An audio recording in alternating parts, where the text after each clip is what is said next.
Have you been diagnosed with depression and struggle with sadness? Maybe you're scared of being criticized. Loss of interest, aches and pain. Always thinking something terrible. Ask your doctor about Effexor XR. Ask your doctor about Cymbalta. Talk to your doctor about So Zoloft. talk to your healthcare professional. Get with your doctor today. Your doctor. Tell your doctor. Contact your doctor immediately. Talk with your doctor.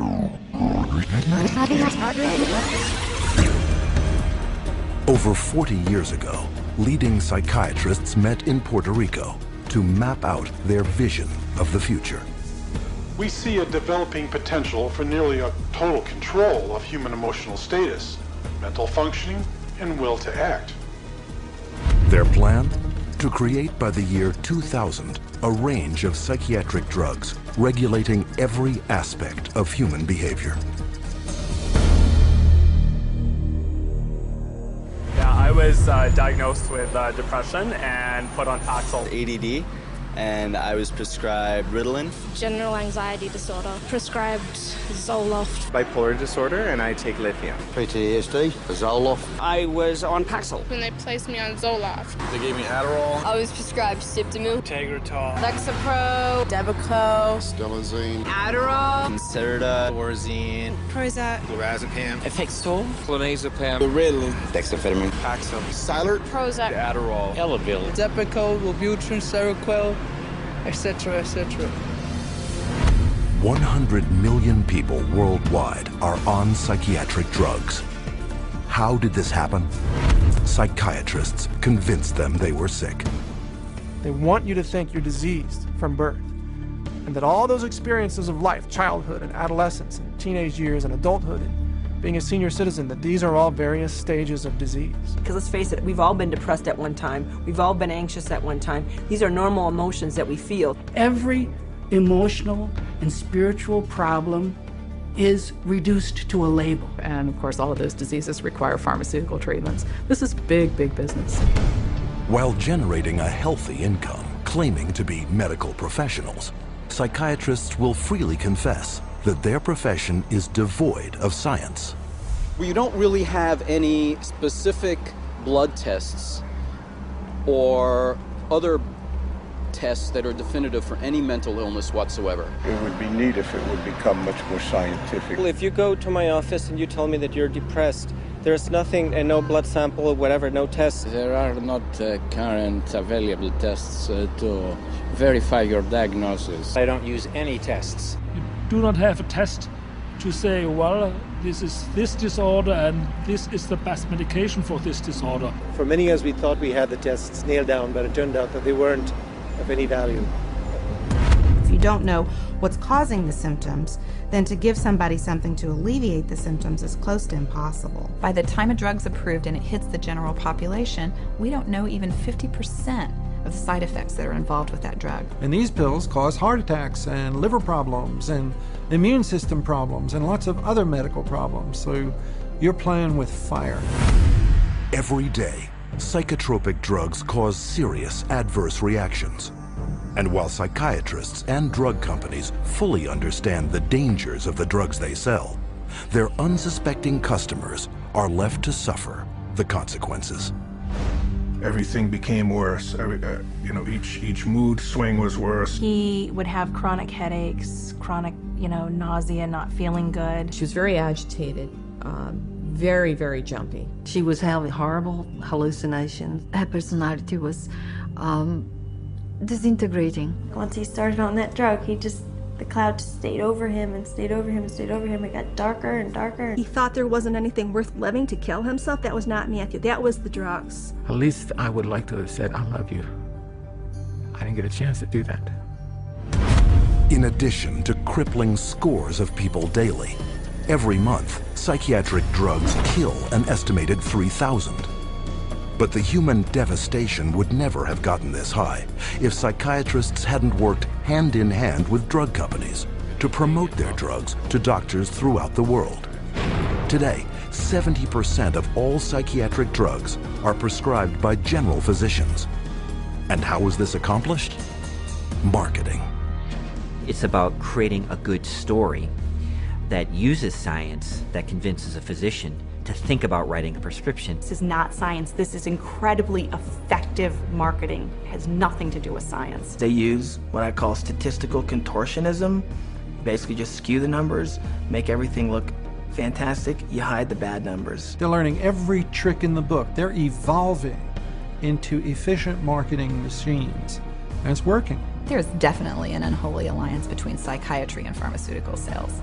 That's a marriage made in heaven. They're like conjoined twins. They're joined at the wallet. And with 374 mental disorders filling psychiatry's diagnostic manual, and more on the way, business is booming. Pharmaceutical companies have expanded their roster of psychotropic drugs from 44 in 1966 to 174 today. The top 5 psychotropic drugs combined gross more money than the gross national product of each of over half the countries on Earth.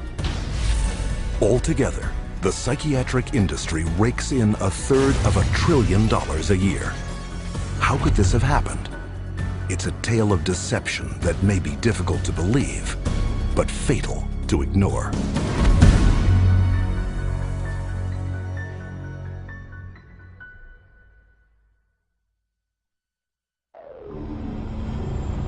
We took him to a psychiatrist, and within a matter of minutes, yeah, she's ADHD, and here's your drug. Went on the Medicaid, and 5 minutes later, he was on Zyprexa. He saw the psychiatrist and prescribed the medicine for 20 minutes.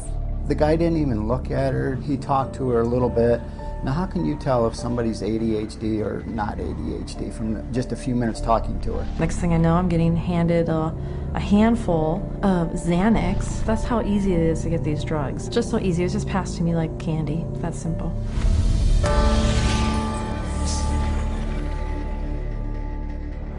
If a person were to walk in off the street, sit down with a psychiatrist, the chances of him being prescribed a drug before he were to leave the office, I would have to put it at 100%. Psychiatrists prescribe drugs. They might have different ways of diagnosing, they might have different ways of interacting with a patient, but it's rare to find a psychiatrist that uses no drugs. The psychiatrists today are, in quotes, admitting they can't cure these mental illnesses, and they're therefore going to manage your illness by using a drug. 50 years ago, a person who was going through a divorce would have relied on family, friends, clergy, and even the family doctor to a certain extent for conversation to work through the issue. They certainly wouldn't have been medicated. That was before the era of psychotropic drugs. Psychiatrists, occupying the lowest rung of the medical profession, worked almost exclusively in mental institutions. With no cures, there was little chance they would ever be respected by the public and their peers as real doctors. Psychiatrists had for years been on the fringe of medicine. Typically, the standard doctor internist would have very low regard for psychiatrists because it was understood not to be a very clear science or art. Psychiatrists wanted to be viewed as physicians, as doctors. And in order to be viewed as physicians and doctors, the people they dealt with had to be viewed as patients. And if doctors dealt with diseases, then their patients had to be diseased. Psychiatrists had a wonderful opportunity, they felt, to become respected in the eyes of their peers.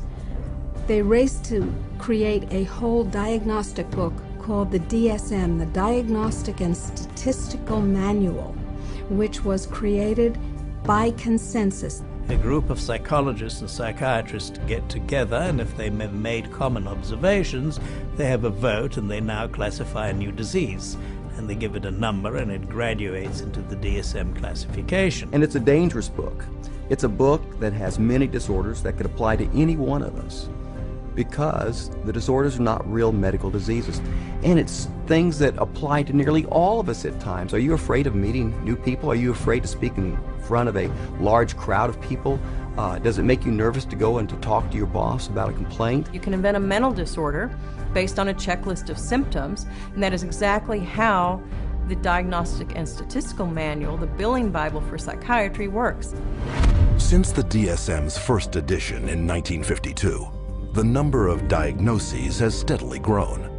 from a slender 130-page booklet listing 106 so-called mental disorders, the DSM has bloated to a voluminous 886 pages. It is only through the use of this book that psychiatrists can diagnose, drug, and bill for services. In fact, the psychiatric industry currently uses the DSM to collect over $72 billion in private and government insurance money. The DSM is used to diagnose and then give a label, and the label is used for billing purposes. That's how they get paid. You have to have a term in the Diagnostic and Statistical Manual in order to then call it a disease and treat it as a disease and write a prescription for it. And so because they can vote it in, they can create, and then the drug industry can just take over and market their drugs for those new disorders. And those drugs were welcomed by psychiatry leaders because it made us real doctors. Of course, first the public had to believe that there was something wrong with them, and that that thing wrong was biochemical, and that that could then be treated by a drug which was supposed to cure all. And so it was relatively easy, I think, to say, well, look, let's start looking at mental illness as fundamentally a matter of chemical imbalance in the brain. Chemical imbalance is a term that's used as a marketing ploy, as opposed to anything that there's scientific evidence to support. Nobody has yet measured, demonstrated, or created a test to show that somebody has a chemical imbalance in their brain. Period. How do you market a drug that restores the chemical balance or corrects a chemical imbalance? How can you do that in good conscience if you don't even know what one is? The whole myth of the chemical imbalance was created to sell drugs. And while psychiatrists and drug companies have used this myth to make billions moving vast quantities of psychotropic drugs into the bodies of unsuspecting consumers, the public has paid the ultimate price. An estimated half of all Americans who commit suicide are on psychotropic drugs. Annually, psychotropic drugs are estimated to kill more than 2.5 times more people than are killed by homicide. And who is entrusted with protecting the public against these dangerous psychotropic drugs? In the United States, it is the Food and Drug Administration, FDA, whose psychiatric drug advisory panels are dominated by psychiatrists who shuttle between the drug industry, academia, private practice, and government, the so-called revolving door. The revolving door at FDA is one of the primary reasons why the system that we have works so poorly. That revolving door is a direct result of the fact that a group of people with the same mindset are put into positions of being regulators and in the position of being formulators and sellers and marketers. The panels that are formed by the FDA to evaluate these drugs, the psychiatrists who are on those panels, almost all of them have conflicts of interest where they have directly or indirectly received funding from the very industry and the very parties within the industry whose drugs they are evaluating. So there's this tight little relationship between psychiatry, pharmaceutical industry, and FDA where they each mutually support each other, and yet the mental health of the population does not improve. Take, for example, the FDA drug evaluation panel that approved the antidepressant Paxil. Every psychiatrist on that panel has financial ties to the pharmaceutical industry. And these conflicts of interest have been rampant enough to prompt congressional investigation. When I check these advisory committees who make recommendations to the FDA, and they're always approved after the advisory committee, I found that there were conflicts of interest. I found that many of the people on the advisory committees had never filed a proper report on stocks and bonds that they owned that might be viewed as a conflict of interest, and they're by law supposed to do that.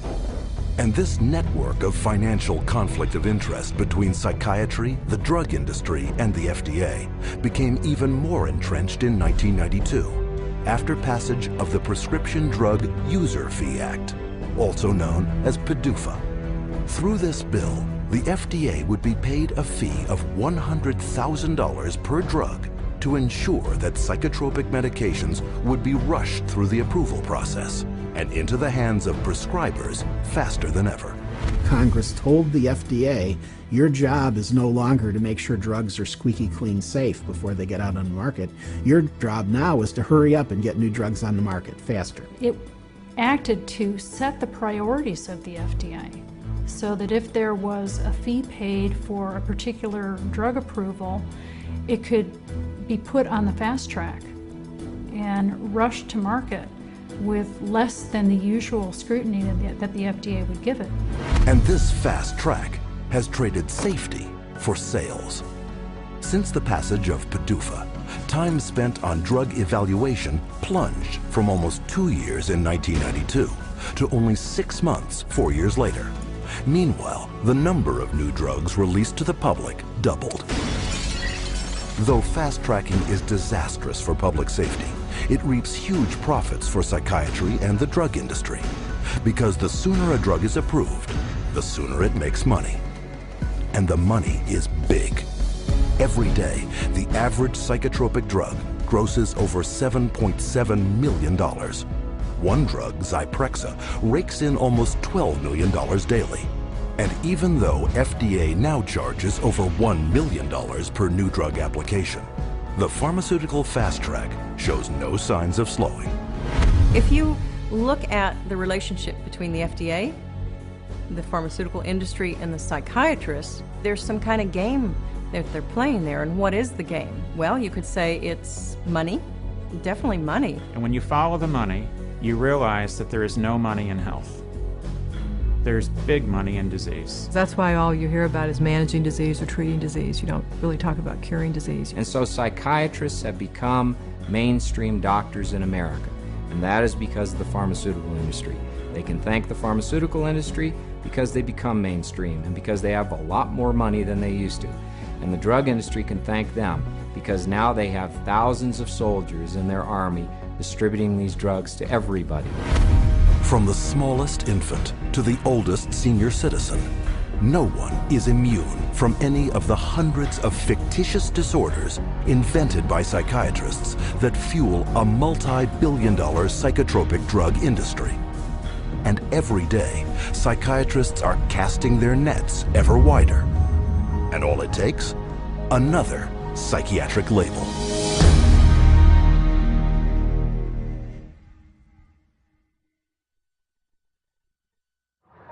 How many people do you know who have been diagnosed with a mental disorder? One. With a mental disorder? 2. I'm sure a couple. I know a few. About 3 or 4 personally. Probably 4. Half a dozen? I'll say about 9. At least a dozen. I'll bet I could count 15. 20 that I personally know. My oldest son is diagnosed. My mother was diagnosed. Kid from my childhood. My friend and ex-boyfriend. Just my grandfather and cousins. A friend of mine, friends. A sister, my neighbors. 2 friends. A girlfriend. A niece. 1 friend. My mother. All my friends, everybody I know.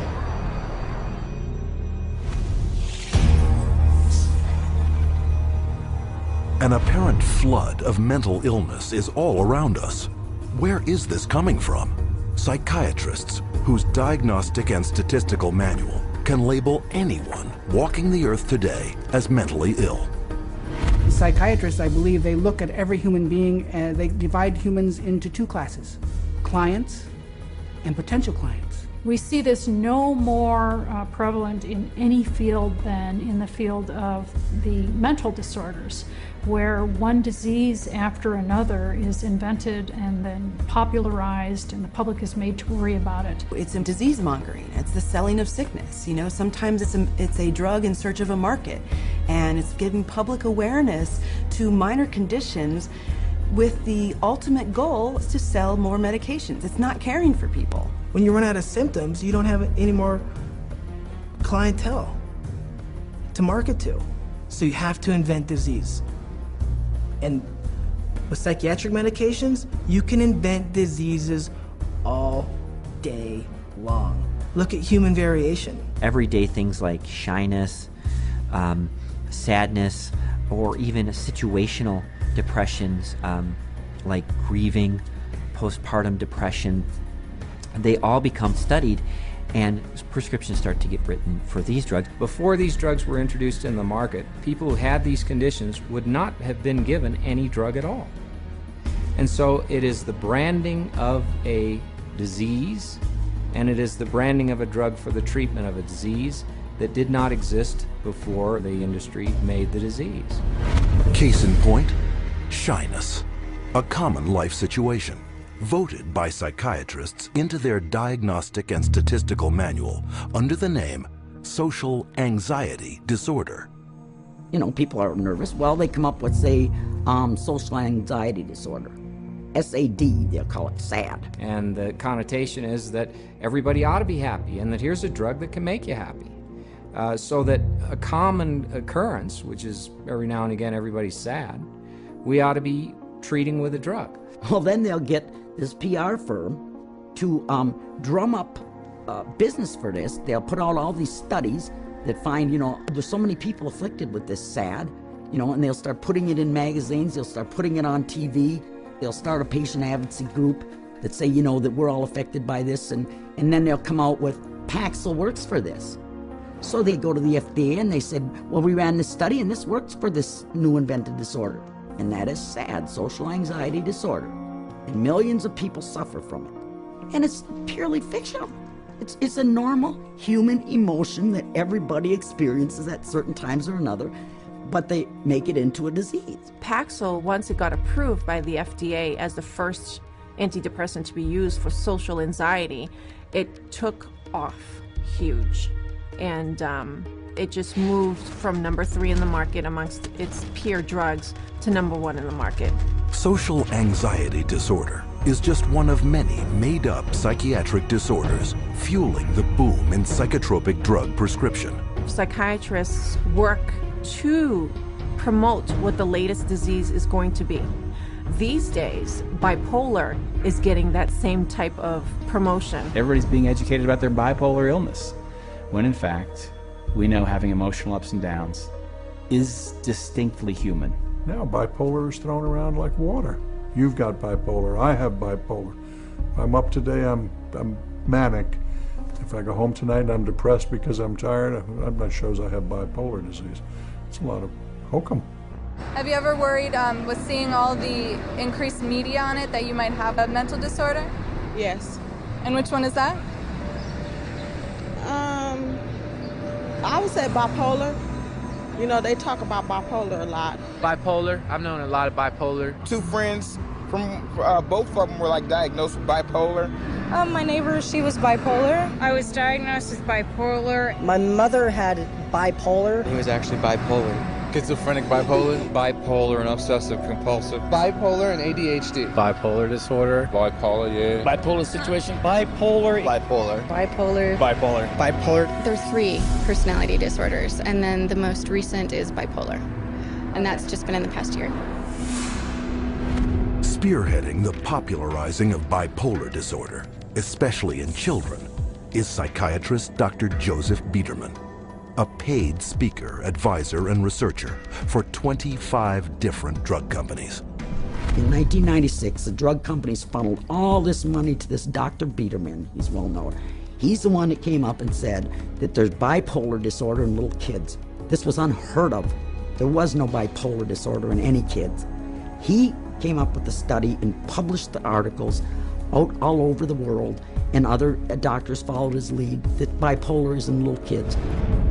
Due to the constant promotion by Dr. Biederman and his colleagues, there has been a 4,000% increase of the diagnosis of bipolar in children since 1994, while the number of antipsychotics prescribed to them has leaped 5-fold to an estimated 2.5 million prescriptions. In 2008, Dr. Biederman was exposed by a Senate investigation for failing to report $1.6 million in personal income from pharmaceutical companies. But the damage had been done. Because of the bipolar fad created by Dr. Biederman, antipsychotics, some of the most powerful psychotropic drugs being prescribed, are psychiatry's drug of choice. The top 3 best-selling antipsychotics together gross $25,000 every minute. And no matter how big the psychotropic drug industry gets, psychiatrists are hard at work providing the diagnoses to make it even bigger. Let's say this is the pie right here of a certain class of medications, and this is a pretty profitable pie, and everybody wants a piece of that pie. But what would happen if we made that pie even bigger? And how you make the pie even bigger is by expanding the uses for those drugs. They've already got a drug that's approved on the shelf.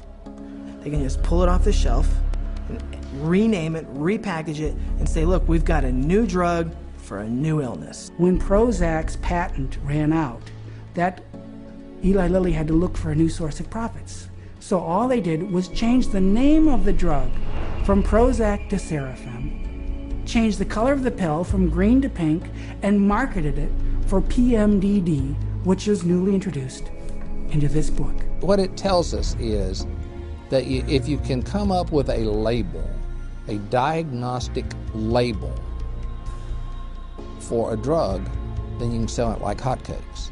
It's a business model, and it's $1 billion business model, and it works, and it's going to keep continuing.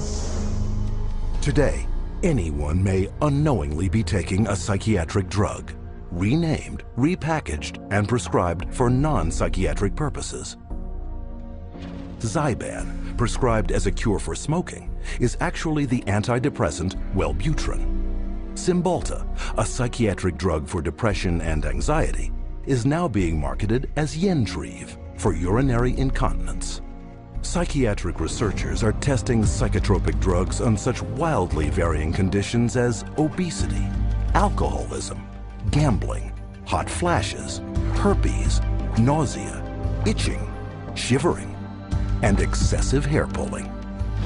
It is a pill for every ill, and practically no one is being told how dangerous psychiatric drugs are. As a chemist, I'm making these drugs. They're proving deadly in our labs, and they're proving deadly in other labs. Dangerous, ineffective, causing the exact same thing they're supposed to treat. How are they selling them? For anyone who's given a label of a psychotic illness, drugs seem to be the automatic choice of treatment as night follows day. That's all psychiatry does. It's dominated by psychopharmacologists who do nothing but manage symptoms by dispensing pills. That's it. And they don't work. But the fact that they don't work works to the advantage of the drug companies and the psychiatrists, which means that you're not cured, which means that you're a patient for life, you're a customer, you're a client for life. And the worse your health gets, the more drugs you need. It's a great deal for them. We should all be up in arms about the way we're being treated by psychiatry today. This is a very dangerous industry that has gone so far overboard in inventing fictitious diseases and drugging our children and our population that I consider it to be engaged in crimes against humanity. With over $80 billion a year in psychiatric drug money at stake, it is impossible to escape the saturation of psychiatric disease-mongering in today's society. But behind the marketing lurks a secret psychiatry's customers would be shocked to learn. How are these drugs tested? And are they safe?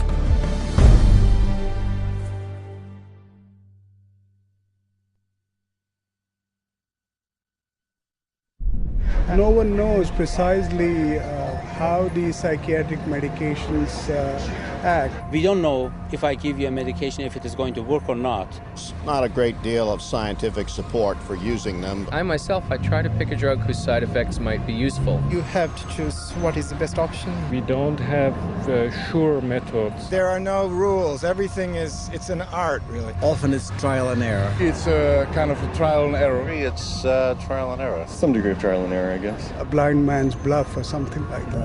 You never know if it's the right drug. It's a much more complex subject. There's always going to be huge surprises, and that's what makes it so difficult. The best psychiatrists in the world will mess up all the time.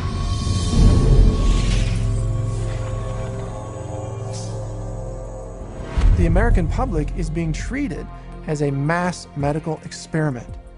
We are all being treated like guinea pigs by the pharmaceutical companies, the psychiatric industry, and the FDA. They are basically testing drugs on large parts of the population without really knowing what the results are going to be. It's a very dire situation that we're facing. We're talking about people's health and in many situations, people's lives. These are very serious issues. As dangerous chemical compounds, psychotropic drugs are tightly regulated by governments throughout the world. And for any new psychotropic drug to be approved for use, it must undergo tests intended to protect the public. When a pharmaceutical company develops a new drug that they want to send to the market, what they do is they have to run it through clinical trials. They have to be able to provide to the FDA safety data to say this is a safe and effective drug. In clinical trials, psychiatrists are engaged to do the research.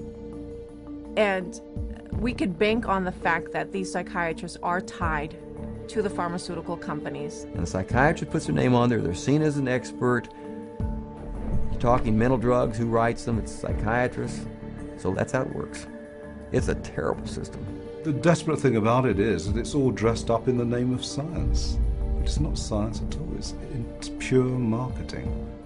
But they get away with it because it's called science. There's really no test, no X-ray, there's no chemistry that shows you have this condition. It's really just the opinion of someone who is probably taking money from pharmaceutical companies to prescribe drugs to people. Where's the biochemistry? Where's the research? Where's the substantiation? And the answer is it vaporizes like mist in the morning. It's not there. But the lack of scientific testing doesn't stop psychiatrists from carrying out clinical trials on dangerous drugs. Clinical trials are supposed to consist of 4 phases of precise scientific drug testing, the first 3 of which must be submitted to governments for regulatory approval. In phase 1, the drug is checked for toxicity. In phase 2, tests are done to see how the drug reacts in the human body. If it clears this hurdle, then a phase 3 trial is carried out. But with no lab tests verifying or measuring any mental disorder, and with big money at stake, psychiatric drug research is highly subjective and rife with manipulation. There are many, many, many places where you can tweak the study just a little bit with the study design or with the way you gather the data or the way the data are reported. And there's so many different ways you could bias a study. I've seen what they did to the data in these trials. There's no question that they manipulated the data. For example, let's say they had 100 people to start with. 40% drop out. 30% have a positive response. 30% have no response. They then say that they have a 50% response rate, when in fact, most of us would say it's a 30% response rate because only 30 out of the original 100 really responded. And so you can see that that's a little bit of a manipulation of the research data. When they design drug studies, they're only looking at the one thing they want to see. And they don't report all the other things that are happening. Case in point, the antidepressant Cymbalta. Lilly, I believe, in February of 2004, did a clinical trial study. The people in this clinical trial did not have symptoms of depression. And in that clinical trial, there were 11 attempted suicides and 4 suicides completed. One of which was Tracy Johnson, 19-year-old college girl. She did not have any symptoms of depression, and yet this drug pushed her to commit suicide by hanging herself. That shoots the theory down that they say that, people get suicidal because of the, underlying illness that people kill themselves, that these weren't suicidal people to begin with. These weren't depressed at all. These were healthy people. A slew of media coverage followed, but psychiatrists on the FDA Drug Evaluation Panel chose to ignore the death and went on to approve Cymbalta the following August. One of the reasons why we have underestimated the potential of some psychiatric antidepressant drugs to actually trigger a suicidal kind of behavior in people is because the people who designed the research study didn't include in the research questionnaire this suicidal behavior. And then you can report that we had 0 incidents of this type of behavior among our subjects. And then the response is trumpeted as if there's something magical about it, when in fact what's happened is a whole statistical tap dance routine that violates good science. However, on the basis of that kind of phony trial, the drug can be marketed. Keep in mind that when a drug is tested in the clinical trials, it's only a very short period of time. The final phase of testing can be anywhere from 5 to 6 weeks. The longest of those studies was 8 weeks. The shortest was 4 weeks. So these are not long-term studies. I think most physicians and most people taking the drugs assume they're long-term, 1 year, 2 years, 3 year studies. They're not. They're very, very short studies. I find it pretty outrageous that we can base a multi-billion-dollar industry on a few 6 or 8 week clinical trials where antidepressant medications beat a sugar pill by a few percentage points. It is on the basis of biased research such as this that psychotropics with potentially fatal side effects are routinely approved by FDA panels for a lifetime of use. And how can this happen? Because drugs are big money, and FDA panels are dominated by those who benefit by approving them. The FDA panels that evaluate these drugs are largely psychiatrists. All of a sudden you discover there are 20 different pharmaceutical companies paying them, either grants or honorary or some other way. They're getting paid by the pharmaceutical industry. If you have a psychiatrist who works at the FDA, he could also be being paid by industry. He might sit on industry panels or discussions or get paid to be a speaker. What I found in working with physicians at the FDA was that they could have dual positions. They could sit on an industry board. They could be influenced by industry. If you've got 10 FDA scientists or 10 committee members, it's just a matter of 6 saying yes, the drug is safe, 4 saying no. And in almost every single case, those 6 saying that the drug is safe and effective always have pharmaceutical ties. They're getting paid, they're getting funded somehow or another. Have you been diagnosed with depression and struggle with sadness, trouble sleeping, anxiety, or low energy? Ask your doctor about Effexor XR. With Phase 3 approval a foregone conclusion, the marketing blitz begins. But while psychiatrists have already begun promoting and prescribing these drugs throughout the world, there's one more phase yet to be carried out. Phase 4. What Phase 4 clinical trials are is when they've actually gotten the drug approved and then they get it into the general population, so that we finally find out what it does when it hits ethnic populations, women, children. Then we see who dies, who has seizures, who has deformed children, who has epilepsy, who has diseases downstream, whose heart stops. The public is the clinical trial. That's where we find out the problems with these drugs. This is an experimental stage, and it's so much so that one consumer protection group has advised patients that they refuse a prescription for any drug that hasn't already been on the market for 7 years. So if you're taking a drug that's only been out for a year or 2 or 3, you are a guinea pig.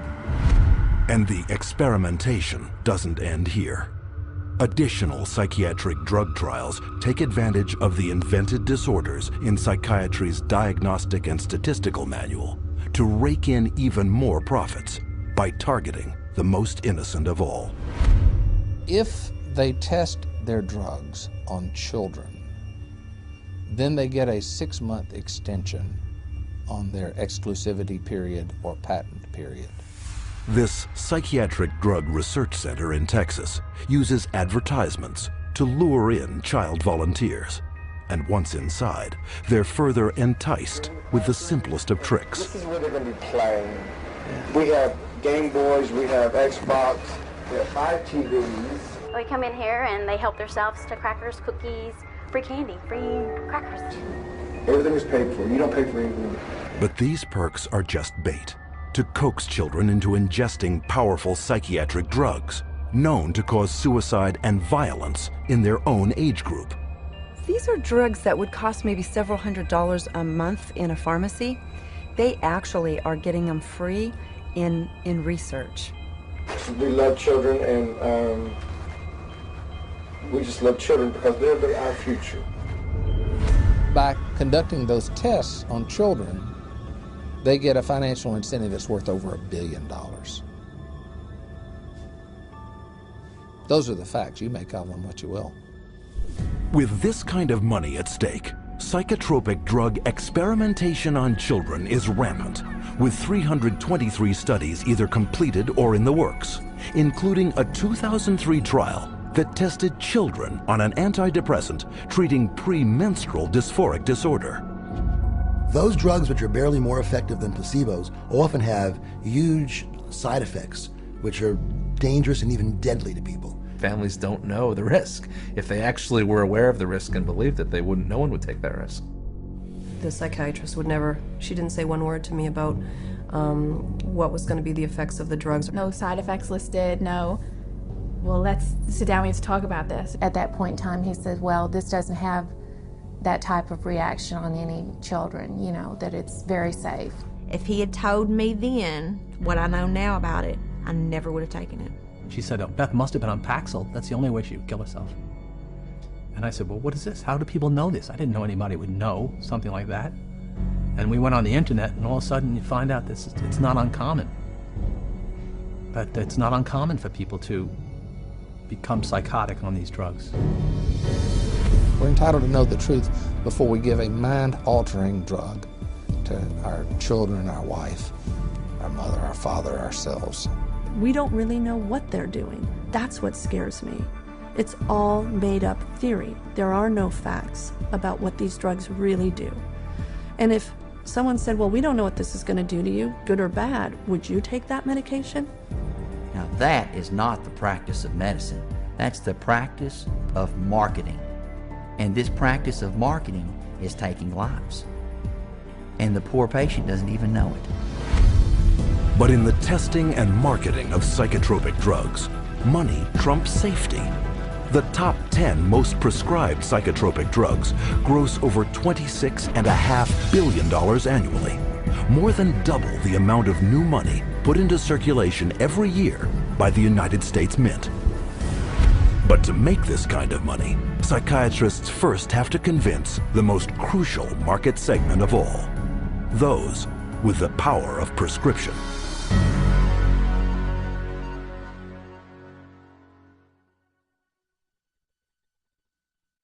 The psychiatrists specifically, they're just kind of working as sales agents for the pharmaceutical companies.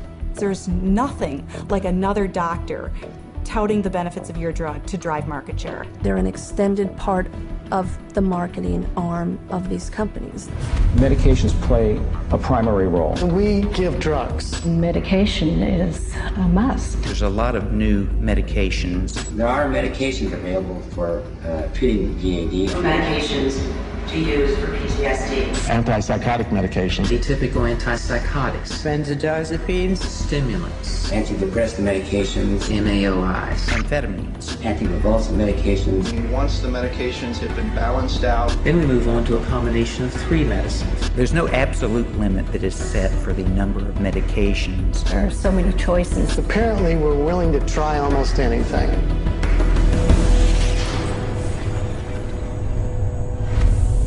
Psychiatric drugs can't be sold without a prescription. So pharmaceutical companies hire psychiatrists to promote psychiatric drugs to their fellow prescribers. The money trail starts at the world's most prestigious medical schools, in the offices of highly influential university-based or academic psychiatrists. With their seal of approval, pharmaceutical companies make billions on psychotropic drugs. There are a lot of academic psychiatrists especially who have ties to 10 or 15 or 20 different pharmaceutical companies, and so they're making a very large amount of money. Whether they're professors or whether they work at big, medical institutions, those drug companies will make sure that they've got them on the payroll somehow. They'll have this person feed this information to their other peers, but it's all being motivated through monies being funded by pharmaceutical companies. About 40% of the early stage marketing dollars for pharmaceutical companies go straight to these thought leaders, psychiatrists. These financial arrangements with so-called key opinion leaders are very lucrative. A top academic psychiatrist can personally rake in over $500,000 per year from pharmaceutical companies. These people are still considered the stars of their medical centers because they bring in all this great money from the pharmaceutical companies, and that helps keep the coffers of the medical center full. Universities receive a lot of money from the pharmaceutical industry.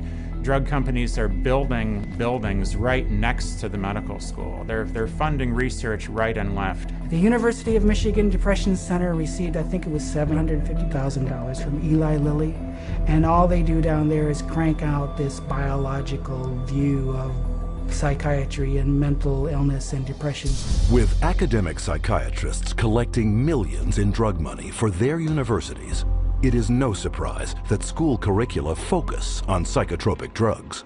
Training programs in psychiatry, the majority of them now are drugs first. You know, you're really a psychopharmacologist in a way when you come out of a psych residency training program. Even when I went to medical school, psychiatrists did talk to patients. Now all they do is write a prescription and send them away. A psychiatrist is trained for one purpose, to administer psychiatric drugs. Academic psychiatrists don't just indoctrinate future prescribers. They also heavily promote these drugs to their peers. First, by creating clinical trial studies, passed off as unbiased research that push both an invented psychiatric disorder and the drug to manage it. These studies are planted in professional journals to be read by their colleagues and quoted in the media. But what readers don't know is that an estimated 50% of the time, these psychiatrists never took part in the studies. One of the most unethical practices we're aware of is ghostwriting of journal articles, where somebody at the pharmaceutical company will write the paper and the academic physician will put his name on it and get it published in a major journal when he maybe changed 3 or 4 words in the whole article, and the article was basically written as a marketing tool by the drug company, and yet this academic puts his name on it as if he's the author. He has had no part in the study, and also he probably hasn't even read the study results, but he is prepared to receive $10,000, $20,000 to put his name at the front of the research, which gives it added authority. Ghostwriting is so common that even the psychiatrist running the FDA department evaluating psychiatric drug safety has attached his name to ghostwritten articles. The average physician picks that up and reads it. He believes it. And it's not a mystery that he would believe it. It seems reasonable that it's in black and white, it's in a good journal, it's in the New England Journal of Medicine, it must be true.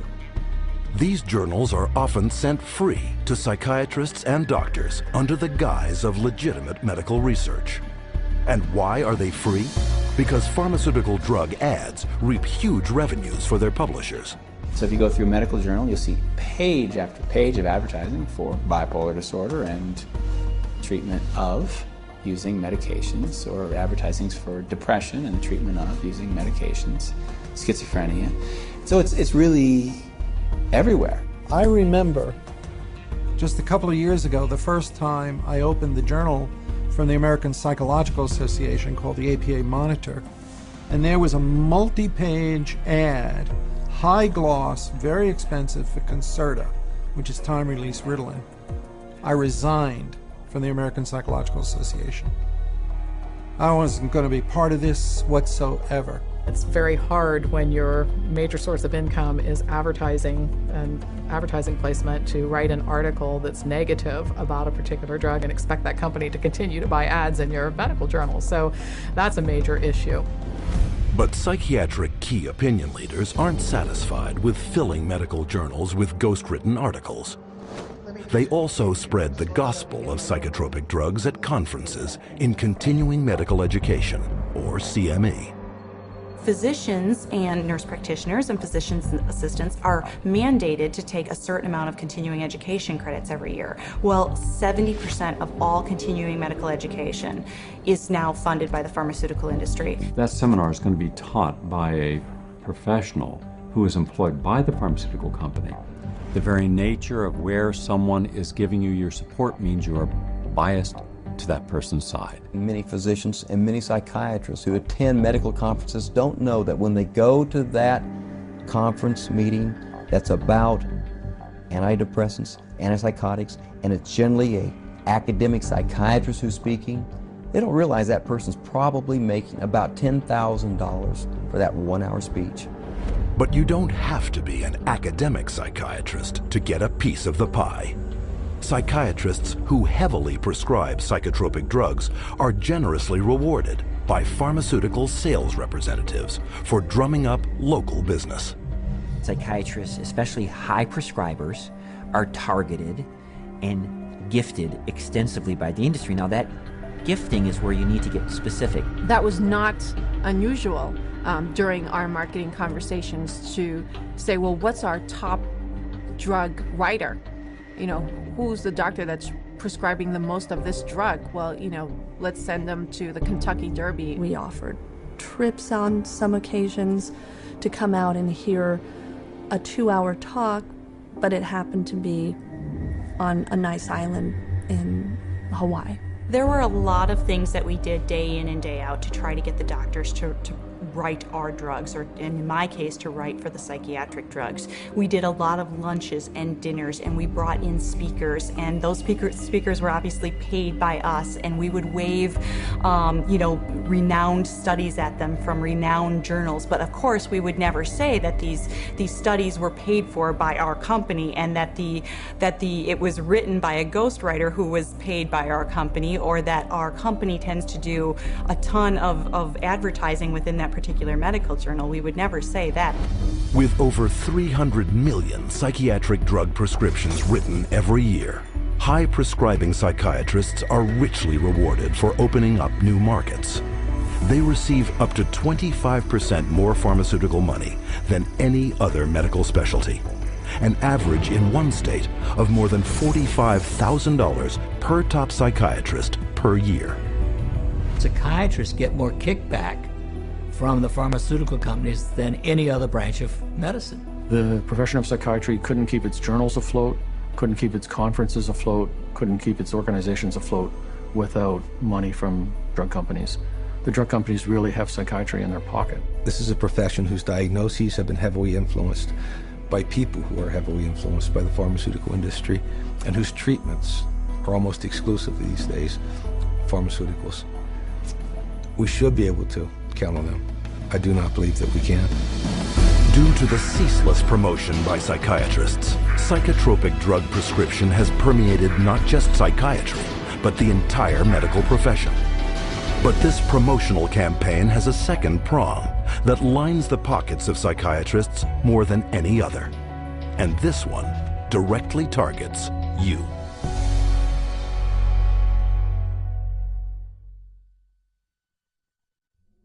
Abilify helps control symptoms of bipolar mania.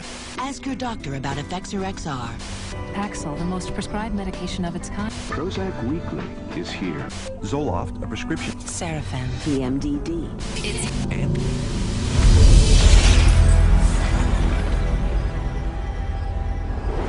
psychiatrists and drug companies don't hype psychiatric drugs only to fellow prescribers. They also pitch them straight to the end user, you, counting on you to walk into their offices and demand a prescription. The direct-to-consumer advertising is instilling the notion in every human being that something is mentally wrong, something needs correction. That drives people to see a psychiatrist to help to mitigate this by dispensing the medication, by dispensing a drug that they have had pushed on them on countless television ads, countless magazine ads, and countless print ads that say, hey, there's something wrong with you, go get help for it. Nowhere is this explosion of direct-to-consumer advertising more obvious than on television. It wasn't always this way. Until recently, advertising psychiatric drugs on TV was severely restricted. But in 1997, the FDA was persuaded to relax their rules on advertising in the media, in direct violation of Article 10 of an international treaty signed at the United Nations. Every 5 minutes there's a new drug ad. And this is not by accident, this is cold, canny, scientific design. The ads are fundamentally of two types. One type of ad is a effort to try to get the patient to take the drug company's drug. Abilify helps control symptoms of bipolar mania and reduce... But then the second kind of direct-to-consumer advertising is the you're sick and you didn't know it advertising. You could be suffering from generalized anxiety disorder. Because they want to create sales, so what they're going to do is tell people, do you have these symptoms? Do you have this disease? Do you have this particular condition? But they hit it so hard on television that people say, ask your doctor, ask your doctor. Every commercial is a referral to the doctor. See, they're working for each other. Ask your doctor about Cymbalta. Depression hurts. Cymbalta can help. I can go to my doctor and say, here are my symptoms, and walk out with the prescription I want. I can ask for a drug by name, and most of the time I'll be given drugs. So basically I'm my own doctor. The industry defends what it's doing by saying this is some kind of public health education campaign. And I'm sorry, I think if you go to an advertising agency, you're advertising. From the start, advertising psychiatric drugs on television has been phenomenally successful. In just the first 3 years, sales of psychiatric drugs skyrocketed by 250%. With grosses now hitting record levels, the drug industry is spending $2.9 billion a year in TV advertising alone. And once this drives people into the offices of psychiatrists, they can be hooked using another marketing ploy: free samples. The industry is willing to give out millions of dollars worth of free samples because it generates billions of dollars in sales. You want a prescription and you want Prozac written forever as a maintenance therapy. So you establish that with some free Prozac up front. Here, take this sample, it doesn't cost you anything, and then if you like it or if it seems to work, then we'll make a prescription, but you're going to have to pay for that prescription. The sample is free. So it's really a marketing technique. They got a cash cow. Zero refill means you've got to go back to the doctor for another consultation, for another subscription, and it just goes forever. This is business. This is money. Some direct-to-consumer marketing is camouflaged as public information. Psychiatrists regularly appear in the media, warning the public of the latest mental illness epidemics and hawking their latest breakthroughs. They write articles planted in newspapers and magazines that further their mental health awareness campaigns. Even patient advocacy groups claiming to offer unbiased information on psychiatric drugs are, upon closer inspection, pharmaceutically funded front groups managed by psychiatrists. They were started specifically by the industry themselves, and the public isn't informed of that. You know, it's basically a great big lie to the public that they think they're going to a charitable organization that has their best interest at heart. Case in point, children and adults with attention deficit disorder, or CHAD, the biggest and most well-funded front group for the makers of stimulant drugs. Stephen Plog is a former CHAD executive. When I became the CHAD coordinator for Las Vegas, they gave me a manual, and in it said, we want to provide unbiased information to help and support people who have ADD. For the next 30 days, we put 22 parents and their kids on a program with lab tests to find out what their causes were, eliminated their causes, they got prescription-free, medication-free, side effect-free, and they got better with their self-esteem, and they became actually happier, healthier, and more successful. Chad found out about this, called me up and says, we do not allow people to talk about nutrition in any of our seminars. We only prescribe going to a psychiatrist who will only prescribe drugs and therapy. So they said, you can no longer work with us, and they fired me for simply recommending that parents go get a lab test, find out what the causes are, and eliminate the causes. They do not allow that. They only allow medication and psychiatric treatment. Psychiatric patient advocacy groups also promote psychotropic drug treatment by broadly issuing public marketing surveys disguised as medical questionnaires. You can take a survey of maybe 16 questions. And if you are a normal human being who's lived through ranges of emotions of normal life experience, if you've known the exhilaration of the birth of a child, a niece, a nephew, and the devastation of a divorce and the loss of dreams, and answer honestly to those questions, you will diagnose yourself as bipolar. And the instructions that come back along with the diagnosis or the warning that you're probably bipolar say, print this out and take it to your doctor. And how simple is it for anyone to go online, answer typical life questions, and be given a psychiatric disorder? Here are some randomly chosen volunteers, people of all ages leading normal lives. Do you feel sad, blue, unhappy, or down in the dumps? Sometimes. I've had periods of great optimism and other periods of equally great pessimism. Yeah, that happens a little bit. I get tired for no reason. Sometimes. My life is pretty full. Not really. For no apparent reason, I sometimes have been very angry or hostile. It's hard for me to concentrate on reading. I am restless and can't keep still. My heart beats faster than usual. I have trouble sleeping, shortness of breath. Gained weight. Trembling hands. I have an idea that most of these are going to be sometimes. Everyone has. As in everybody? Somewhat. Somewhat true. Just a little. Oh yeah, yeah. Alright, my score totaled 42. Bipolar disorder, moderate to severe symptoms. Wow. The answer reflects on the presence of depressive symptoms. Currently suffering from an anxiety disorder. I may be suffering from bipolar 1. Minimal to mild depression. An obsessive compulsive disorder. Guess that means I'm psycho. Guess I'll go to a psych. Try to see if I could work it out, get some meds or something. All told, 50% of these everyday people were assigned a psychiatric diagnosis and instructed to get treatment. By this measure, half of the U.S. population, some 150 million Americans, could be classified as mentally ill. Now you have a direct line of consumers just walking in with a little pre-survey that says that they potentially can have bipolar, ADHD, stress, anxiety, any of those categories, and they just need to take this assessment tool and say, okay, that basically that is what you have, and here's your drug.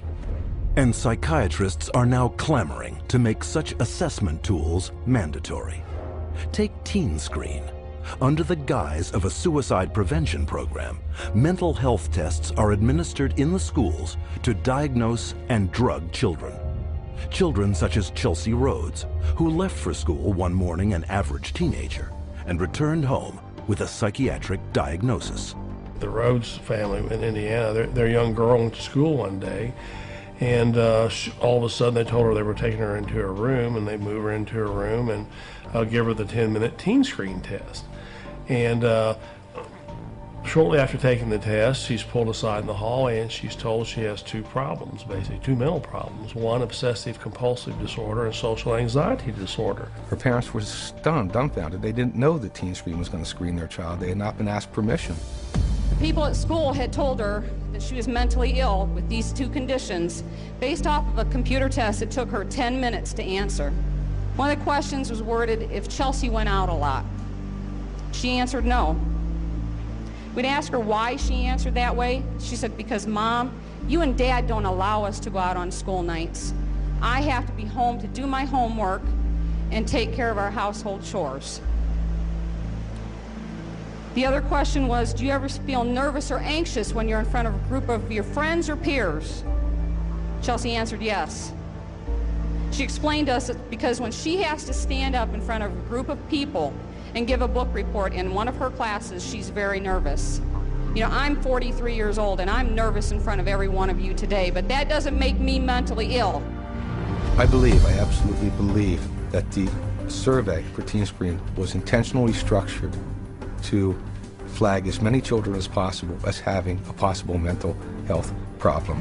And who created Teen Screen and wrote its survey? Dr. David Schaffer, a psychiatrist with extensive ties to the pharmaceutical industry. Schaffer's questionnaire is anything but scientific. In a study he himself conducted, Schaffer admitted that 84% of all students were falsely flagged as suicidal. But what was not admitted is how traumatic the consequences can be.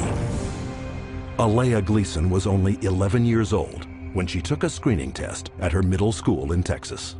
It was 7th grade, and they had all the girls go into the cafeteria because they said that a lot of girls have depression, so they was working on some depression screen. Next thing I know, there's those middle schools tell my husband now that CPS is there at the school taking Alea because she's suicidal. I'm like, suicide? I'm not trying to kill myself. I love myself. I've always loved myself. So I don't know if she was eating at the school or they already taken her away. When they took Alea, my girls and I, we didn't sleep for about a good 3 days. For the first 3 days, because my house was empty without her. And they was making me sign papers talking about if you don't take these medicines, you can't see your parents. So they was telling me, if you take your medicine, you can see your parents. My daughter was on 22 different types of medication that this one psychiatrist gave her. They drugged me up so bad that they said they had to drag me. And I used to wonder how I got to my room. When I saw for myself what they were giving her and how much and how often, I just thought, they're gonna kill this child. And the parents were helpless. Then after a while, that's when I was just like, I'm not about to take no more medicine until I call my parents. And then that's when they was like, okay, well, we're gonna give it to you anyways. They restrained me and shot me up. I was in 4 points. They laid me out on my stomach with my feet like this and tied me up. One day, they must have put her in about 12 restraints in one day. They said I was restrained about 70 or 80 times. After a couple of months, they was like, your parents don't want to see you. They don't want to talk to you or anything. So I was really hurt. We tried everything. Nobody know. We didn't know what hospital. We didn't even know where they taking her. After 2 weeks, you're supposed to hear, or you're supposed to be able to see your child. They didn't give me that. I didn't see Alea till 6 months later. But I was a good child. I didn't deserve for that. And it messed up a lot of things. To this day, I still wish that I could just go back and be like, man, you know what, I'm not even gonna take the test. I would always tell every parent I see, and they was asking me, don't do the team screening, because it will mess up your family. Psychiatric screening programs such as these are fast on the rise. Teen Screen alone is currently screening hundreds of thousands of school children in over 500 American schools in 43 states.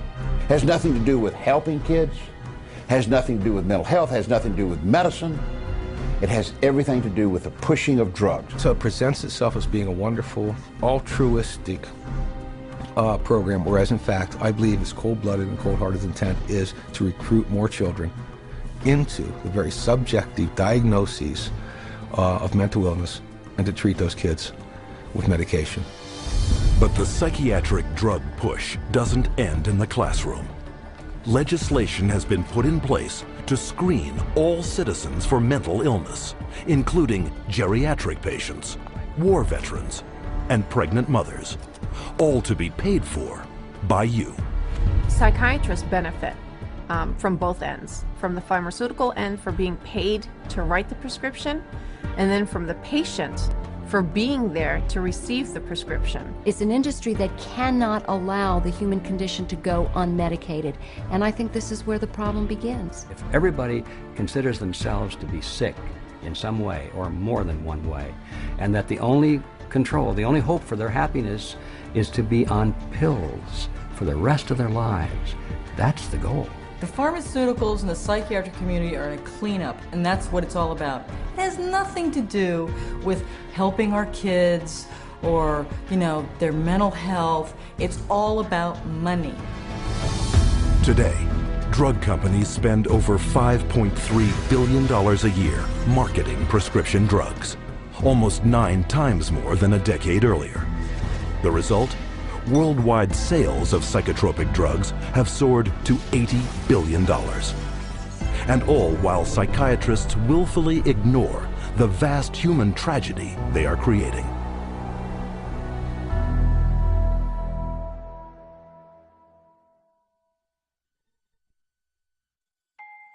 I'm 10 years old, and I'm going to read, I think, the side effects of a drug called Daytriana. The drug Adderall. Luvox. Cymbalta. Gyudon. Lexapro. Namenda.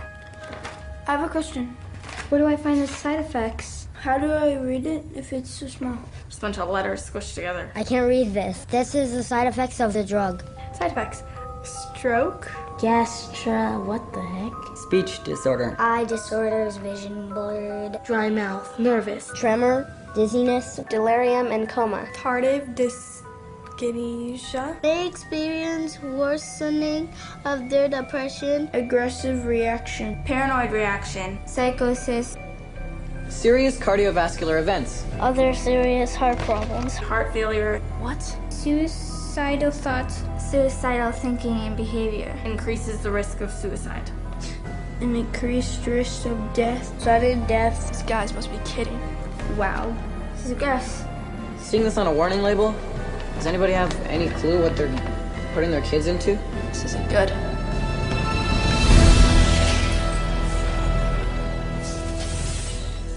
No drug has side effects. They're all effects. Side effect is just a way that doctors explain away the effects that they don't like or you won't like, but they're effects. These are the effects of these drugs. They're not just what might happen to you, they're what happen more often than not. We name them side effects because they're an unintended consequence. The antidepressant drugs not only don't make you happy, they have all kinds of negative effects on the system as a whole. These drugs are absorbed and distributed throughout your entire body, so they have side effects through all of your tissues and organs, including your liver and your kidneys and your nervous system. They destroy the brain, the neural net. They literally kill brain cells and cause all kinds of brain disorders. That's why we have they're not side effects, they're direct effects. But while psychiatrists continually downplay the multitude of severe health risks to the public, candidly, they had no problem admitting them to our cameras. I think I tell them the main side effects. I don't tell them every side effect because there's so many possible side effects. I would say the majority of patients experience some side effects. People get side effects to every medication you try. They all have side effects. All kinds of side effects. Lots of side effects. Physical feelings of sickness. Headaches, insomnia. They can't sleep. They can't eat. Drowsiness. Sedation is very frequent. Restlessness. Appetite stimulation. Neurologic side effects. Tremor or muscle spasms. Stiffness. Weight gain. Obesity. Weight gain and stuff like that. Decreased performance of sexual functioning. Sexual side effects can happen. Sexual dysfunction, etc. I've never had anybody die or anything, but I've had people faint and stuff, and it's really sort of unpredictable. You name it, and it can be a side effect. And why can't psychiatrists predict what adverse reactions you will get? Because not one of them knows how their drugs work.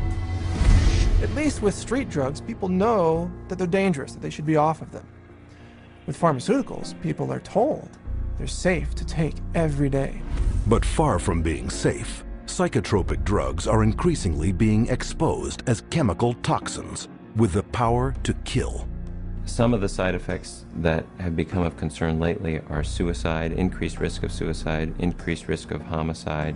These aren't people that were horribly depressed when they were given a drug. These are people who are given a drug for social anxiety or difficulty sleeping or mild depression and then become suicidal. And so when they become suicidal and they kill themselves, what the doctor does is go back and say, oh, well, it's because they were depressed. The label itself, the disorder, is what is blamed for the side effects. When in reality, it's the drug that is causing the side effect. It is the drug that is the problem. Drugs such as the antidepressant prescribed to Woody Witzak, who took it not for any mental complaint, but to help him sleep. My husband and I, Tim, his nickname Woody, we were married just 2 months shy of 10 years, so we've had a long life together. And Woody was a guy who was healthy. He was a big runner. He's never had a history of depression or any other so-called mental illness. He was given Zoloft for insomnia. I find Woody one night completely sweat through his shirt in fetal position, kept going, Kim, you gotta help me, I don't know what's happening to me. It's like my head's outside my body looking in. Kim, help me, help me. We did breathing, listened to music, prayed, anything to calm him down from this head outside his body feeling. And a week later, he was found dead hanging. A guy who loved life. Psychiatrists claim their drugs save lives, but according to their own studies, psychotropic drugs double the risk of suicide, with one increasing the risk by a factor of almost 7. As a pharmacist who has been studying the problem for the past 7 years, I do see a glaring connection between the high use of these psychoactive substances and the rise of violence. If people knew that the mechanism was not known of these drugs, that they could cause, if there's a real chance for them to get a homicidal tendency or even suicide, if you take the drug, there's a chance you may want to kill yourself. And I could repeat probably a dozen other examples of significant self-inflicted harm or significant violence to others in patients who had never had that experience in their adult life. Patients such as Wyoming grandfather Donald Schell. Donald Schell was a man in his 60s, a gentleman, a family man, a funny man. He had had periodic episodes of depression, but never any real serious mental health issues, and became depressed, had a down period, went to a general practitioner and was given Paxil. 2 days later, he shot his wife, his daughter, his 9-month-old granddaughter, and then himself. The first question the jury was asked, very telling question, can Paxil cause some people to commit homicide and or suicide? To which they answered yes. Donald Schell was on Paxil for only days before his murderous drug reaction. But long-term use of psychotropics has also proven to create a lifetime of damage, an unwelcome fact ignored by psychiatrists. In the long run, the side effects may actually be worse than the original condition. I don't think the average patient has any idea that the long-term use of this drug is now associated with very serious diseases, with diabetes, with kidney failure, with tardive dyskinesia, a movement disorder that's very serious and permanent and irreversible. You can be affected by these drugs in any part of your body, your brain, your heart, your kidneys. That's why people die early very often, because they are prescribed things, and the long-term effects are, in some cases, the death of the individual. And more damage is created by polypharmacy, where psychiatrists make a fat living prescribing multiple psychiatric drugs, one to offset the effects of another. If you have drugs that create side effects, that gives you a ready market for more drugs to cure the side effects. It seems to me that it's a self-propagating system. And what ends up happening is that each one of those new drugs that's added into the scenario brings on another symptom for which there's another drug, for which there's another symptom, for which there's another drug. And it just snowballs into a vicious circle of one drug causing the need for another drug. Sometimes people come and they're on such a cocktail of so many different drugs for so many different things. It's rare now that I see a senior citizen that is on less than 5 or 6 drugs at one time. Some 12, 15. One will lead to the next, and they're all toxic. This is how the game is played. And as psychiatrists spread their lucrative game of psychotropic drugging further and further into society, children have become the latest and most tragic of casualties. Rebecca Riley, 2.5 years old, they diagnosed her with bipolar disorder and ADHD. They had her on an antipsychotic, they had her on a heart drug, they say, for ADHD, and they had her on an anti-seizure. And then one other one for side effects. 4 drugs at 2.5 years old. She can't even zip up her own pants. She's like a little rag doll. The school nurse, 2 teachers, the principal, the social worker, all said they never seen any behavior in this little 4-year-old girl that would warrant these kind of medications. And all specifically called this doctor and said, please take her off these. She died at a little over 4 years old. This little girl that didn't have a chance, and the psychiatrist just let her. Instead of standing trial and facing prison time, Rebecca Riley's psychiatrist, Dr. Keiko Kifuji, hasn't even lost her license. One might well ask how psychiatrists get away with it. The answer lies in a legal concept known as standard of care. The standard of care is based on what do other doctors do? What would a reasonable physician do in this situation? And the reality is that what most physicians do is prescribe medications. As long as they've done their paperwork properly and documented that this child had the symptoms that led them to this conclusion, they appear to be completely protected from any kind of a lawsuit as a result. The standard of care is what allows doctors to seriously injure or even kill a patient with total impunity. So the standard of care now has been implemented to where you can get away with, if you're a medical doctor, psychiatrist, you can get away with murder. And the death count keeps rising. Psychotropic drugs now kill an estimated 42,000 people every year. The cost to society is very real and very devastating. But the medicine they're practicing isn't real. It's a hoax. Profit always comes before patient safety, and they take a very short-sighted view.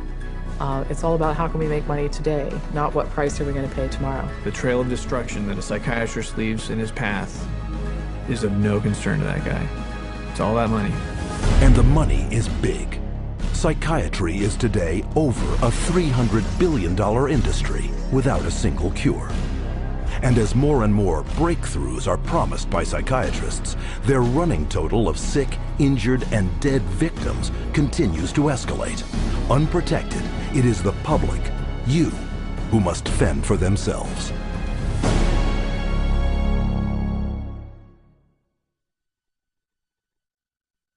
My wife and I are blessed. We have 7 children, and we love them all. They're all our favorites. Each child we have is our favorites. And Beth was extremely special. She was kind, generous. She had like a really sweet and caring personality. She had this beautiful smile, like an inviting. She could make friends with basically any stranger on the street and get a smile or a laugh out of them. Beth was having a hard time sleeping for maybe 4, 5, or 6 weeks.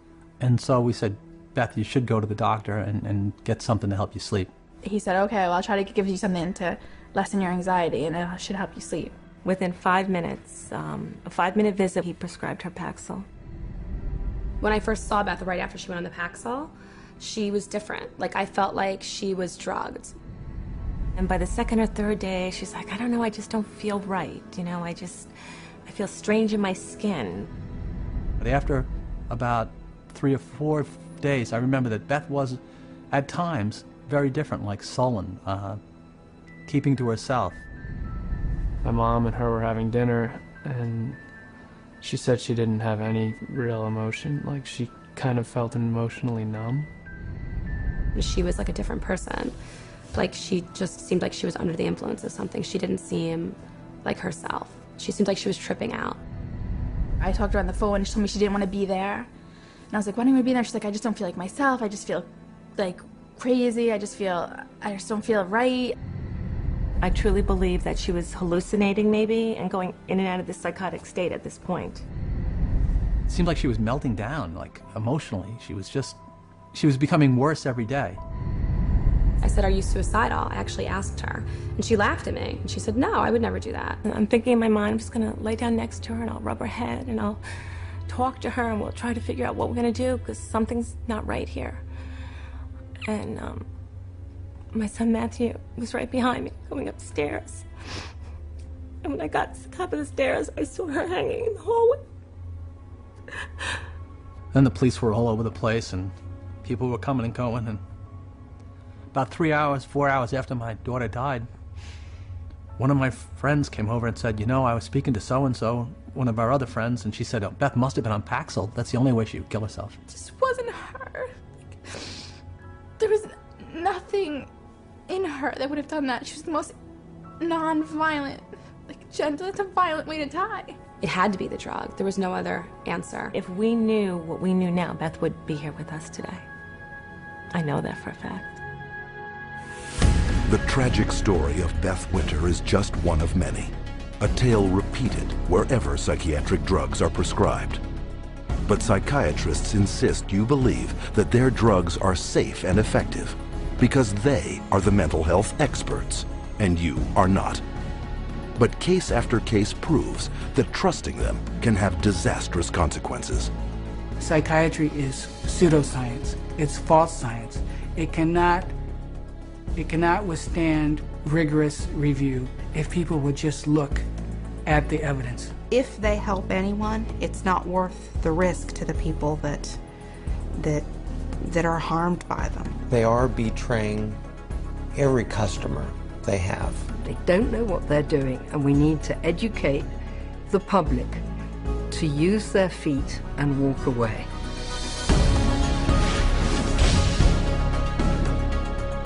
And how can the public become more educated? By exercising a central medical right, little known to the patient, but very familiar to psychiatrists. We want to be able to present the patient with alternatives. And one of the central ideas in ethics is informed consent. The components of informed consent are letting the person know, first of all, what the diagnosis is and what it's based on, so that they can say, this is why we need to treat you. And secondly, what the treatment is. Every patient in the healthcare system has a right to informed consent. That is, they have a right to be told the risks and benefits of the treatment, the risks and benefits of alternative treatments, and the risks and benefits of no treatment at all. Patients should be totally informed, fully informed about every medication that the psychiatrist offers to them to take or says they should take. And studies confirm that very little full and accurate information about psychiatric drugs is getting through to the public. So what would full and accurate, informed consent on psychiatric drugs consist of? These medical doctors and experts have extensive experience in the subject. Their first point: psychiatric disorders are not actual diseases requiring medical treatment. It's true that there's no biological findings that really support any of these psychiatric diagnoses being medical illnesses. And the burden of proof really is the other way around. It's not that you have to prove that there is no biological science. The burden is on psychiatry to prove that there is. There's no blood test. There's no lab test. There's no x-ray. These are just clusters of behavior that a group of psychiatrists have voted that it's a disease. Can you imagine doctors having to have powwows to decide if a heart attack is a real disease or not? No, they don't have to decide that. They don't have to have a vote on that. They should be asking the doc, geez doc, where's the chemical test for that? Where is the objective test for this? And I guarantee you that they'll be told, we don't have a chemical test for that. There is no such thing as a chemical imbalance. And any psychiatrist that you talk to, if you ask him this question, they'll all admit it in private, but they won't admit it in public. It's a scandal. So this is all subjective. Nothing objective about psychiatry. 2. There is no scientific proof that psychotropic drugs resolve any mental problems. Since there is no measurement for these psychiatric diagnoses, because they're really just subjective, for the same reason there really can't be a measurement for the effects of the drug. In terms of medication, the evidence that's claimed is the medications are highly effective and not very toxic. But actually, in fact, the data in psychiatry are very clear that that's not true. What is true is that the medications are barely, if at all, more effective than placebo. You're selling drugs to people under false premises, under a disease that's been invented. So how do you measure efficacy among a disease that doesn't even exist?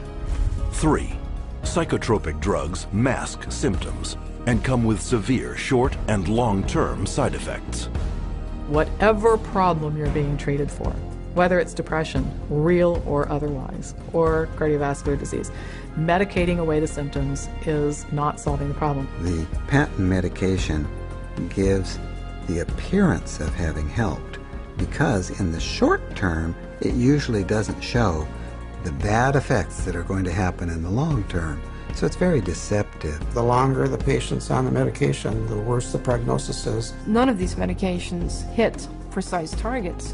You begin accumulating all kinds of collateral damage. In other words, other organs in the body are actually harmed. So for the first time, we're seeing kids in grade school or middle school who have type 2 diabetes and who have the beginning stages of cardiovascular disease. So you see Parkinson's disease, you see tardive dyskinesias, you see other movement disorders. Is it true that we're now seeing a lot of deaths from psychiatric drugs? Absolutely yes. 4. Psychotropic drugs can cause dependency and addiction. One of the hallmarks of informed consent with psychiatric meds is you have to discuss the potential for addiction. The vast majority of psychiatric drugs create psychological and physical dependency. Most patients that I've seen that were on these drugs have difficulty getting off of them. It's rare for somebody to just be able to stop it without a problem. 5. Most mental problems are caused by an underlying physical illness. Many physical conditions can cause mental problems or what pose as psychiatric symptoms, but the psychiatrist, in the records I've reviewed, psychiatrist does not do an in-depth study of what could be causing the problem. And if the doctor isn't taking the time to find the cause of those symptoms, then unfortunately those symptoms may continue and there may be a serious underlying medical disorder that's being overlooked. The question is it better to treat depression with a drug, or is it better to treat depression by trying to figure out what caused the depression and working it out with the patient? Dehydration can make you exhibit symptoms of depression. Sleeplessness can make you exhibit symptoms of depression. Eating a terrible diet, hypoglycemia, being sedentary, all of these things are biological reasons for having symptoms of depression. I have in my practice children who are misdiagnosed as having ADD, ADHD, who really have Lyme disease. 70% of all what are classified as mental illnesses actually have a physical cause, a physical problem causing that. 6. No matter how severe the emotional or psychological distress, there are many effective options that do not involve psychotropic drugs. Once you've proven that there is no problem in the body and that there is no malfunction in the brain, then you have to begin to address these other levels of the self. And I think that's what psychiatry has completely stopped doing. There are very few conditions that cannot be treated by other methods than the use of drugs. Any forces that impinge on medicine that make us think that the drug approach is the only approach is undermining good patient care. And because most non-drug options are rarely told to patients, true informed consent is almost never given. When you get into informed consent, it's almost a responsibility of the patient to make an inquiry about the hazards of the drug and not rely on what the psychiatrist or physician tells them. We can't go in and abdicate our responsibility as consumers simply because somebody has an MD after their name or someone is a psychiatrist and we think they know more than we do. The best way to protect yourself is to educate yourself, is to ask questions not only of your doctor, but to do your own research. Don't be ignorant, be informed. Get information from as many places as you can. That's how you'll be an intelligent, skeptical consumer, and that's how you will protect the safety of yourself, your children, and your entire family from this industry of death known as modern psychiatry. And as modern psychiatry has permeated our world over the last 50 years, so too has psychotropic drugging. But there is a way to expose this medical abuse by reporting all complaints and adverse psychiatric drug reactions to your National Drug Regulatory Agency. MedWatch is the federal reporting program in the United States. MedWatch is a voluntary reporting system, a passive reporting system where doctors, patients, healthcare providers, pharmacists, anybody really can make a report saying that they think that what they experienced or what their patient experienced was an adverse drug effect. And this is what we call post-marketing surveillance. And this begins to get a look at what the side effects of long-term or chronic use of these drugs really is. The FDA admits that probably only 1% of all the adverse drug effects are actually reported by patients or physicians. It is only through the reporting of all adverse drug reactions that the true scale of the horrors of psychotropic drugging will come to light. You have the facts. Share this video with your doctor and don't allow yourself, your friends, or your loved ones to become the next statistic of the big business of psychotropic drugging. To find out more about psychiatry and psychotropic drugging, or to report a case of psychiatric abuse, contact the Citizens Commission on Human Rights.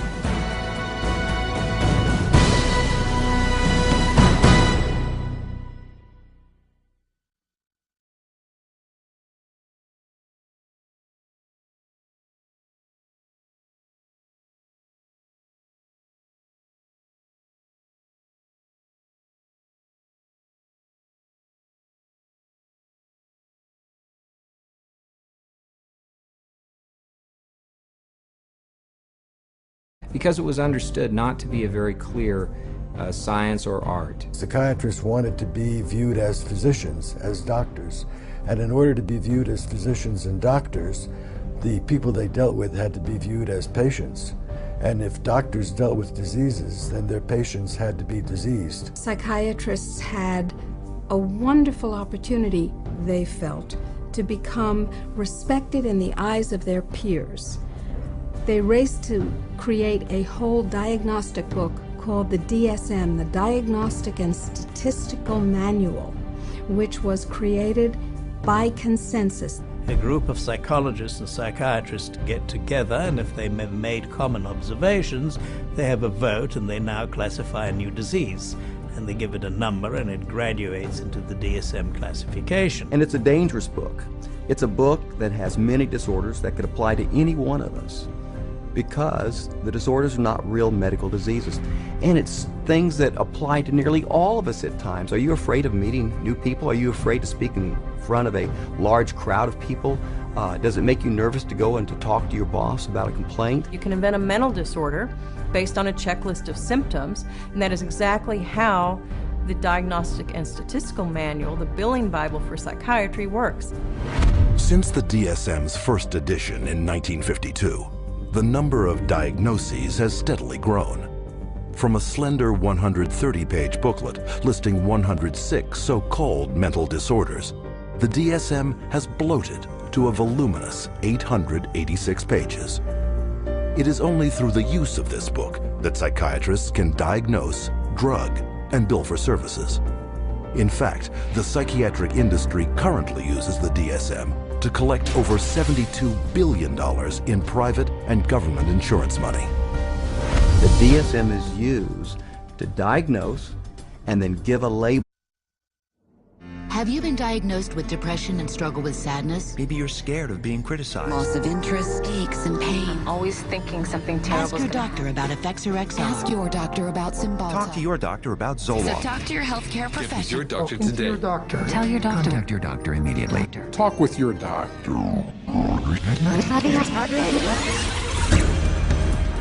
Over 40 years ago, leading psychiatrists met in Puerto Rico to map out their vision of the future. We see a developing potential for nearly a total control of human emotional status, mental functioning, and will to act. Their plan? To create by the year 2000 a range of psychiatric drugs regulating every aspect of human behavior. Yeah, I was diagnosed with depression and put on Paxil. ADD, and I was prescribed Ritalin. General anxiety disorder, prescribed Zoloft. Bipolar disorder, and I take lithium. PTSD, Zoloft. I was on Paxil. When they placed me on Zoloft. They gave me Adderall. I was prescribed Siptamil. Tegretol. Lexapro. Depakote. Stelazine. Adderall. Concerta. Thorazine. Prozac. Lorazepam. Effexor. Clonazepam. The Ritalin. Dexamphetamine. Paxil. Cylert. Prozac. The Adderall. Elavil. Depakote, Wellbutrin, Seroquel, etc., etc. 100 million people worldwide are on psychiatric drugs. How did this happen? Psychiatrists convinced them they were sick.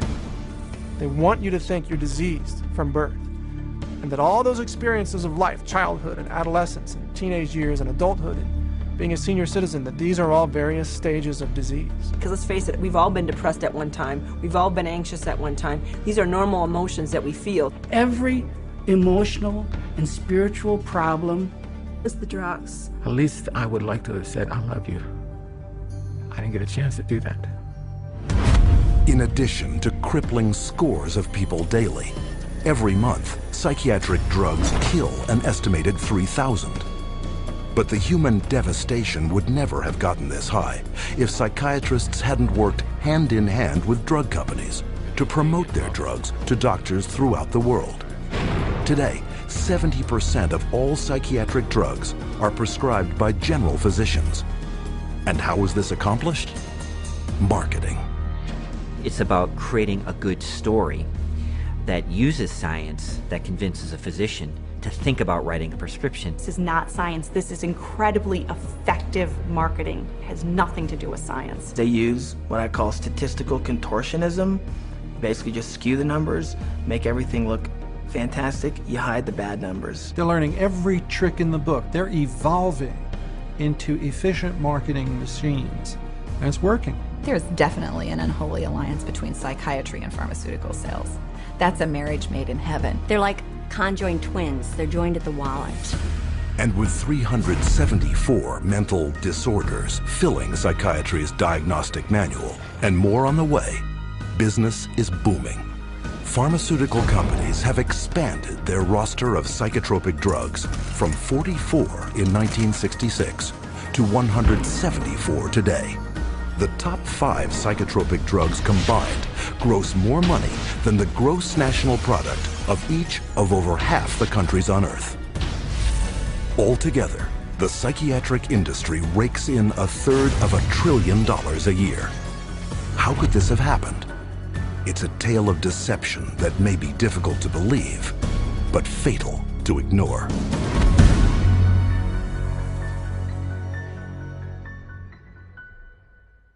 Is reduced to a label. And of course, all of those diseases require pharmaceutical treatments. This is big, big business. While generating a healthy income, claiming to be medical professionals, psychiatrists will freely confess that their profession is devoid of science. We don't really have any specific blood tests or other tests that are definitive for any mental illness whatsoever. It would be neat if it would become much more scientific. If you go to my office and you tell me that you're depressed, there's nothing, and no blood sample or whatever, no tests. There are not current available tests to verify your diagnosis. I don't use any tests. You do not have a test to say, well, this is this disorder and this is the best medication for this disorder. For many years we thought we had the tests nailed down, but it turned out that they weren't of any value. If you don't know what's causing the symptoms, then to give somebody something to alleviate the symptoms is close to impossible. By the time a drug's approved and it hits the general population, we don't know even 50% of the side effects that are involved with that drug. And these pills cause heart attacks and liver problems and immune system problems and lots of other medical problems. So you're playing with fire. Every day, psychotropic drugs cause serious adverse reactions. And while psychiatrists and drug companies fully understand the dangers of the drugs they sell, their unsuspecting customers are left to suffer the consequences.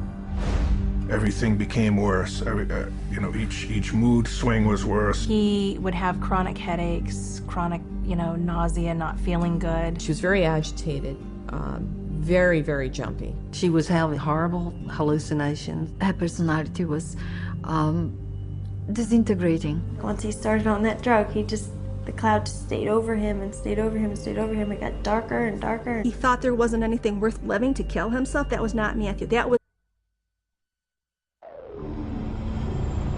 We took him to a psychiatrist, and within a matter of minutes, yeah, she's ADHD, and here's your drug. Went on the Medicaid, and 5 minutes later, he was on Zyprexa. He saw the psychiatrist and prescribed the medicine for 20 minutes. The guy didn't even look at her. He talked to her a little bit. Now, how can you tell if somebody's ADHD or not ADHD from just a few minutes talking to her? Next thing I know, I'm getting handed a handful of Xanax. That's how easy it is to get these drugs. Just so easy. It was just passed to me like candy. That simple.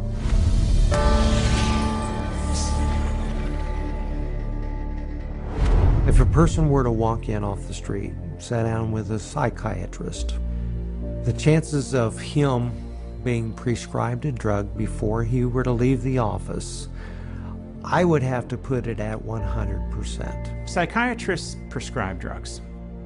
They might have different ways of diagnosing, they might have different ways of interacting with a patient, but it's rare to find a psychiatrist that uses no drugs. The psychiatrists today are, in quotes, admitting they can't cure these mental illnesses, and they're therefore going to manage your illness by using a drug. 50 years ago, a person who was going through a divorce would have relied on family, friends, clergy and even the family doctor to a certain extent for conversation to work through the issue. They certainly wouldn't have been medicated. That was before the era of psychotropic drugs. Psychiatrists, occupying the lowest rung of the medical profession, worked almost exclusively in mental institutions. With no cures, there was little chance they would ever be respected by the public and their peers as real doctors. Psychiatrists had for years been on the fringe of medicine. Typically, the standard doctor internist would have very low regard for psychiatrists.